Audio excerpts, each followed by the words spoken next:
Hi students, how you all are doing? I hope you all are good. So, I am back again with another video lecture on the chapter 1, 9th chemistry, matter in our surroundings. So students, in previous lecture of mine, I discussed with you that by changing the temperature, we can change the state of a substance.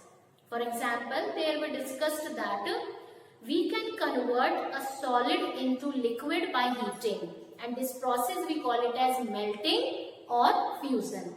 Similarly, when we heat a liquid, it gets converted into gas, and that we call it as boiling or vaporization. Right, students? So, by changing the temperature, we can convert a solid into liquid, liquid into gas. Similarly, by cooling, we can convert a gas into liquid and liquid back into solid. So, this much we discussed in first or previous video lecture of mine. Now, students, we have learned in lower classes that when we heat a substance, means when we provide heat to a substance, then its temperature increases.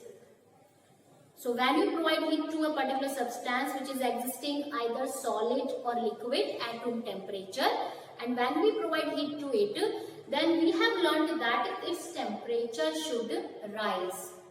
But it is not true during the interconversion of states of matter. Yes. So, what I mean to say that when a solid is getting converted into liquid at its melting point, or when a liquid is getting converted into gas at its boiling point, in these two situations, there won't be any rise in the temperature. Temperature will remain constant till the change of state of matter is going on. So now question comes that we are continuously supplying heat, we are heating the substance, then why temperature does not rise? It is because, children, the heat which we are supplying to the substance for the conversion of a state of matter, that heat is utilized by the particles to overcome the forces of attraction which is present between them. And students, that heat we call it as latent heat. Yes. So, latent heat can be defined as heat energy which has to be supplied to change the state of a substance. It means whenever we want to change solid to liquid, we have to supply latent heat. Or whenever we want to change a liquid to gas, again we have to supply latent heat to the substance. Now, question comes that why latent heat has to be supplied. Before that, students, the word latent, its meaning is hidden. Now the word latent, it stands for the meaning for the term word hidden. So this heat remains stored inside the substance. So what happens?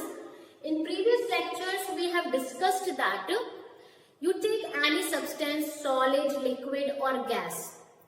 In every state of matter, particles are held together by some degree of forces of attraction.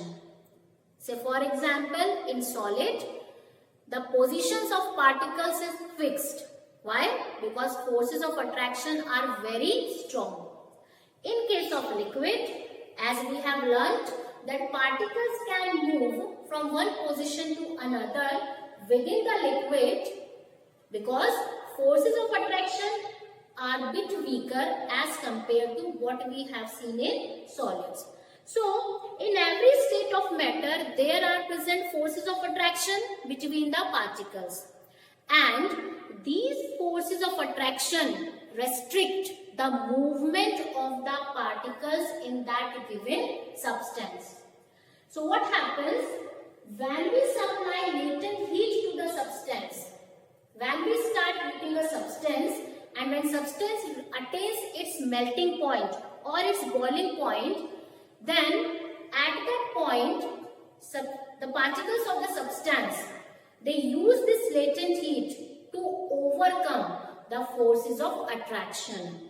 And once they overcome the forces of attraction, they get changed to the next state of matter.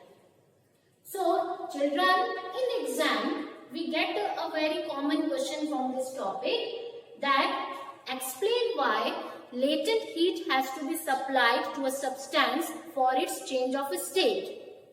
So answer is that in every substance, particles are held together by forces of attraction. So latent heat, by using this latent heat, particles, they overcome the forces of attraction and they get changed into next state of matter. Right?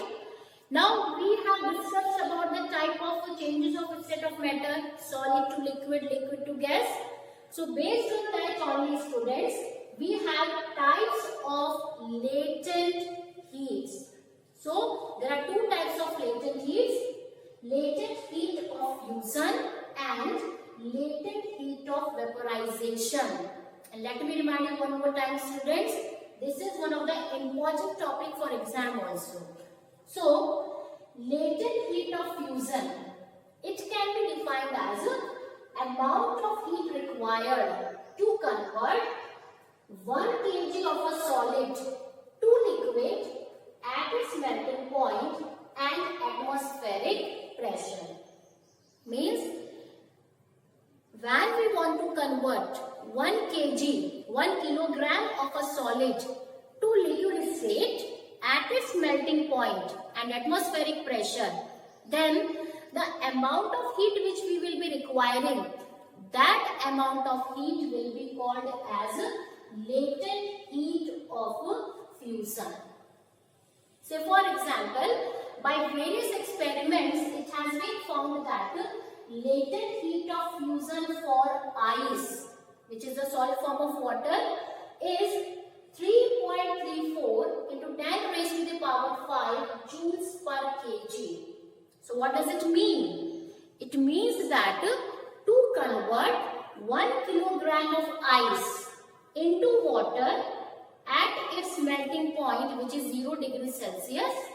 So to convert 1 kilogram of ice to liquid at melting point and atmospheric pressure, this much quantity of heat energy is required.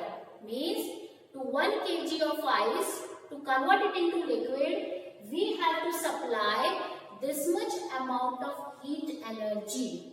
And by using that heat energy, the particles in ice, they will overcome the force of attraction and it will get converted into water. So that is called latent heat of fusion. So do remember that whenever we want to convert a solid to liquid, we have to supply it with latent heat of fusion. Right, students? Now second type is latent heat of vaporization. Now the another type of change is that is when we heat a liquid, it gets changed into gas and the process is known as vaporization. So latent heat of vaporization can be defined as amount of heat required to convert 1 kg of a liquid to gas at its boiling point and atmospheric pressure. So same thing also applicable here, that if we want to convert 1 kg of a liquid to gas at its boiling point, then the amount of heat which we have to supply to that liquid. Why? So that its particles can overcome the forces of attraction. So that heat will be called as latent heat of vaporization. And for example, the latent heat of vaporization for water is 22.5 into 10 raised to the power 5 joules per kg. So what does it mean? That if we want to convert 1 kilogram of water to steam at the boiling point of water, which is 100 degrees Celsius, then students, we have to supply this much amount of heat to the water. So by using this quantity of heat, water molecules will overcome the forces of attraction and they will get separated from each other and they will get converted into gaseous form. So that is called latent heat of vaporization. So latent heat, the heat energy which has to be supplied to a substance so that it can change its state. Two types, latent heat of fusion and latent heat of vaporization. Right, students? Another important thing which you have to remember here is that when a solid is converting into liquid, it takes latent heat of fusion. So that latent heat of fusion gets stored within the substance only. It does not rise the temperature of the substance, and that's why we call it as latent heat. Latent means hidden. This heat remains stored inside the substance. It does not show its presence by raising the temperature of the substance, and that's why we call it as latent heat. So one more question which we get sometimes from this topic, that explain why latent heat is referred as the hidden heat of the substance, or why latent heat does not leads to rise in temperature. So answer is because the latent heat is utilized by the particles of a substance to overcome the force of attraction, so it does not rise the temperature of the substance. Right, students? Now, to just discuss it in a bit more detail, we will take the example of one activity, and that is melting of ice. So let's see what happens in this activity.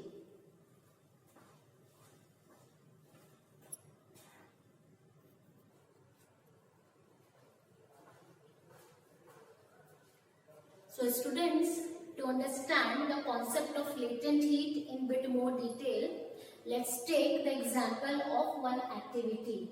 And this activity, student, is one of the practical in your science which you will be performing in your labs after the reopening of the school. So in this activity, we have taken a beaker, and in this beaker we have taken some ice cubes. Then we have placed a laboratory thermometer inside this beaker. Now, as you have learned in 7th standard that when we use laboratory thermometer, we have to ensure that the bulb of the thermometer is surrounded by the substance from all the sides whose temperature has to be measured. So, while performing this activity, we have to ensure that the bulb of the laboratory thermometer is properly covered, is properly surrounded by the ice cubes from all the sides. Then this beaker we have to place it over a tripod stand, and under this tripod stand we have to light a spirit lamp so that we can heat it. Right, students? So after setting this experiment on, we will start heating the ice gently by using a small flame of this spirit lamp. Now, before heating, we will notice that the temperature of the ice in the laboratory thermometer, it will be showing in negative values, maybe -10 degree, -5 degree, like that. So, when you start heating, the temperature will gradually rise and it will reach to 0 degrees Celsius. Yes, which is the melting point of the ice. Now, once it has reached to 0 degrees Celsius, the melting point of ice, you will observe that the ice which is placed in the beaker, it has started to melt. The ice will start melting. Okay. Now, continue the same process, and after every minute, we have to make a note of the temperature in the thermometer. Now, you will note that we are continuously heating, but temperature is not rising above 0 degrees Celsius. You keep on providing more and more heat, then what will happen? The ice will start melting more faster, but you will notice that there will not be any rise in the temperature beyond 0 degrees Celsius. The mercury thread will be visible only at the level of 0 degrees Celsius, which is the melting point of ice. So, where all this heat is going on? So, as we discussed earlier, that the heat which we are supplying here, children, that heat is the latent heat, and that heat is utilized by the particles of ice to overcome the forces of attraction. And you will see, children, that until the last cube of ice is not getting melted, there will not be any rise beyond 0 degrees Celsius. Means temperature will not raise above 0 degrees Celsius during the complete melting of ice.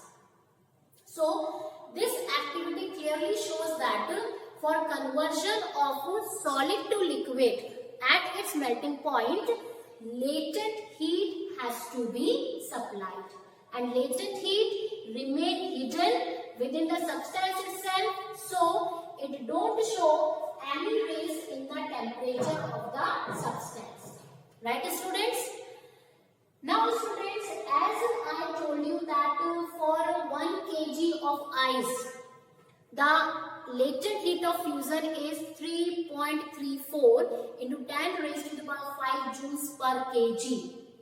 So, students, through various experiments, it has been estimated, it has been found that ice at 0 degrees Celsius is more effective in cooling than water at 0 degrees Celsius. Say for example, if you want to cool a given substance and you are given two choices, that you take either ice cubes or you take water, and both are at the same temperature of 0 degrees Celsius, then you will find that ice will prove itself as a better cooling agent. Reason, because at 0 degrees Celsius, every kilogram of ice will quickly absorb latent heat of fusion from the substance. But at the temperature of 0 degrees Celsius, water will not be able to absorb any such latent heat from the substance. That's why ice would be able to cool down the substance more faster. Right, student? So do remember this question, because it might one of the important question for exam, that explain why ice is more effective in cooling at 0 degrees Celsius than water at the same temperature. And one more thing is, students, that during the melting of the ice at the temperature of 0 degrees Celsius, you will see both the states of water, solid as well as liquid. So at 0 degrees Celsius, that is solid form of water is existing, that is ice, and water which is itself, it is a liquid form, both states will be existing. And it is true for every state, every change of state of matter, that whenever interconversion of a state is going on, at the point of interconversion, both the states do exist. So, here we find that until a last cube of ice is not getting melting, temperature will not rise beyond 0 degrees Celsius. Now, once all ice has melted and it has converted into water, so now it become water because the melting process is now complete. So it has become water. Now you will again notice that temperature will gradually start rising because we are continuously heating. So once melting of ice has completed, no ice cube is left in the beaker and we are continuously heating. So now temperature will start rising beyond 0 degrees Celsius and it will keep on rising until it is going to reach to 100 degrees Celsius. And we know that 100 degrees Celsius is the boiling point of the water. Yes. So as soon as temperature touches the value of 100 degrees Celsius, you will notice that water will start converting into steam. And we know that steam is the vapor form of the water. And again here, we notice that after reaching to the point of 100 degrees Celsius, temperature will not rise beyond 100 degrees Celsius until the last drop of water which is present in the beaker, it is getting converted to steam. Till then, you keep on heating this water continuously. Water will start boiling. You will see the formation of steam. But temperature will not rise beyond 100 degrees Celsius. Why? I hope now you know the answer. Because that heat is latent heat of vaporization. And that is used by the particles of water to overcome the forces of attraction. And here also children, at 100 degrees Celsius, since conversion of liquid to gas is going on, so you will observe the two states of matter, two states of water, water the liquid form, and also you see the steam rising from the water. So steam is also visible to you and liquid form of water is also visible to you. So at 100 degrees Celsius, again both the states of matter will be coexisting. As the way they are going to exist at melting point of ice, that is ice as well as water. So here the heat which we are going, that is latent heat of vaporization. In relation to that only, it has been found that steam produces more severe burns than water at 0 degrees Celsius. Means if steam is there and water is there and both are coexisting at the temperature of 100 degrees Celsius, then it has been experimentally found that the burns which are caused by steam are more severe as compared to the very hot water taken at the same temperature of 100 degrees Celsius. Now question comes why? So for that, always remember students that whenever we provide latent heat to any particular substance for change of state of matter, so whenever that particular substance goes back to its original state, goes back to its previous state, same amount of latent heat is released. Same amount of latent heat is released out.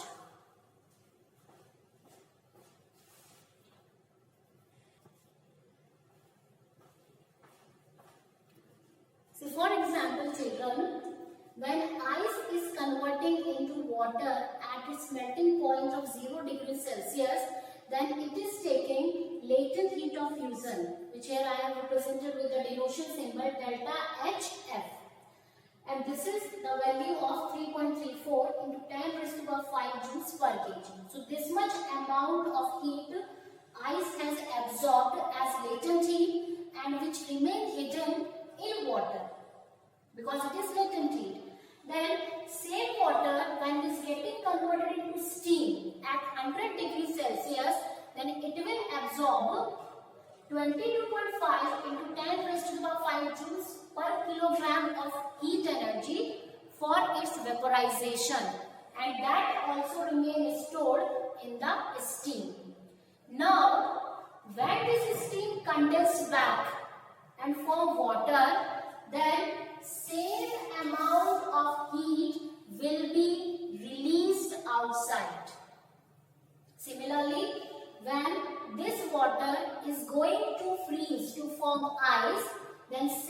amount of latent heat of fusion will be released outside.